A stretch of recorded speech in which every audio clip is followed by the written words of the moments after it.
I watched people around the world say what a great guitar player Kirk is and what a piece of shit I am, and that I got kicked out of Metallica, and that I wasn't good enough for them, and that I was a loser, and I've had to deal with that for almost 20 years.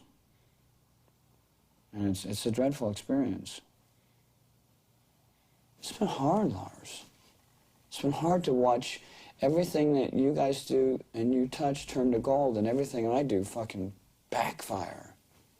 And I'm sure there's a lot of people that they would consider my backfire a complete success. You know, and am I happy being number 2? No. You know? You're just now encountering something I've been going through 13, 14 years. I've never had a chance to be able to tell you without talking to Lars, the guy in Metallica. Never talked to my little Danish friend again. You know? I remember the day you and I talked about digging a hole in fucking dirt and smoking hash through the ground.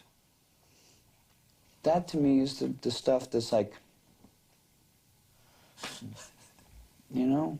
And we've never had very many moments like that.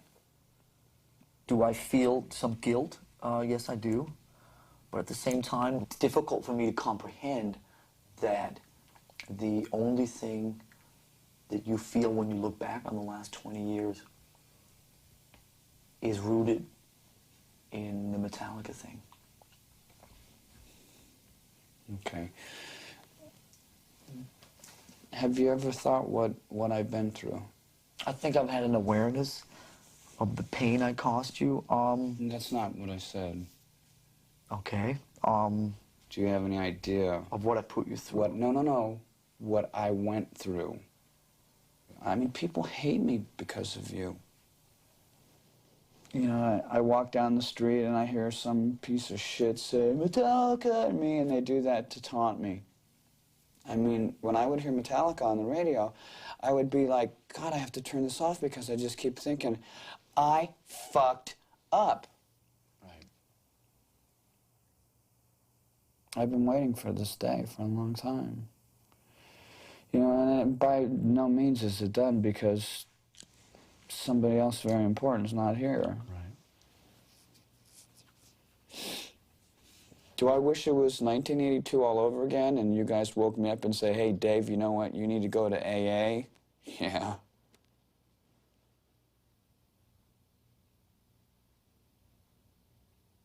I'd give anything for that chance.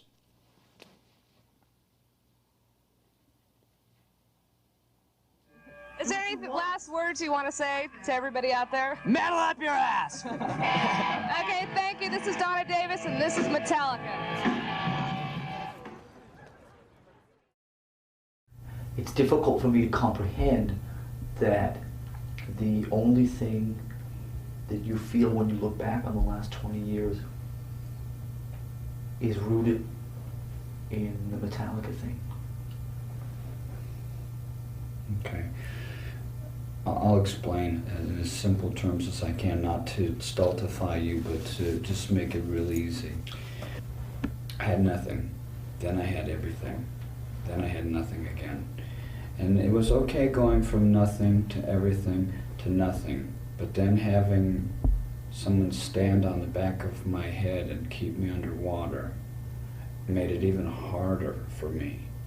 I've been erased from any involvement.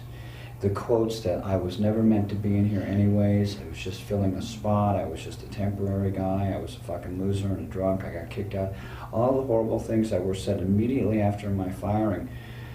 I agree, I should have been fired because I was dangerous because of my disease. But watching for so many years, the band continue to become successful and successful and successful, and us to never address, you know, the way that I was let go. My God, Lars, you guys woke me up and said, you know what, you're out. And I asked you, what, no warning? I said, no second chance? And you guys said, no, go. Good God, man, I didn't get a chance. And I've lived, and yeah, maybe for some people, you know, 18 years is a long time. For me, it seems like yesterday. I woke up and I look up and I see the guys that I love, that are my extended family. Gotta remember, all I had was my mom. All I had was you and James. We had dreams together, and I sold everything to join that dream. And then it ended.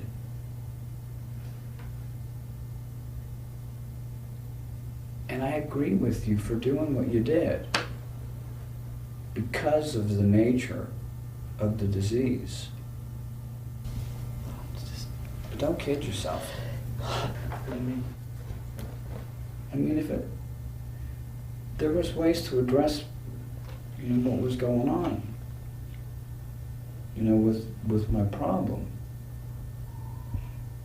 And who I am sober is totally different from who I am drunk.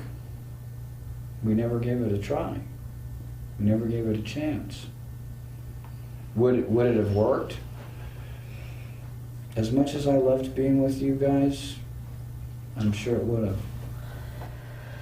And coming down to the part about the violence, if I was at a party and I saw someone hit you again, I'd break his leg again in a second. That's just my nature. I'm overprotective to the people that I love. And every time I see Phil, I feel bad for him. But I wasn't going to let him hurt you. Who's Phil? Sandoval from Armored Saint. Don't you remember me breaking his leg? I don't remember it was him. I remember the incident. I remember. He pushed you down and he hurt you. I made sure he didn't hurt you again. Didn't fuck with my band members.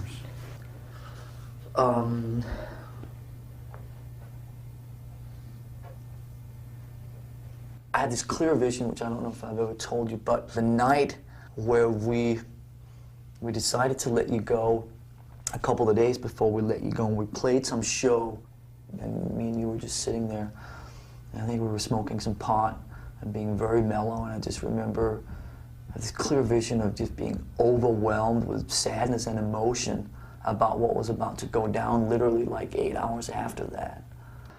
Not saying in any way that I was not equally responsible for being part of making that decision, but at the same time feeling just an overwhelming sadness and guilt, because I really felt that when all the bullshit went away, a lot of the kind of the boasting and the he-man and all that bullshit sort of went away, that you were a really tender person. I felt that you had this really tender side to you that I was really attracted to, or really felt comfortable with, you know what I mean?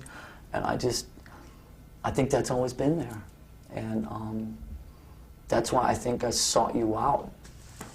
I'm not mad at you, Lars. I know you're not. And I don't want anything from anybody. I still have my dreams. I'm glad that James is getting help. I really am. I wish that James was here. I wish Cliff was here.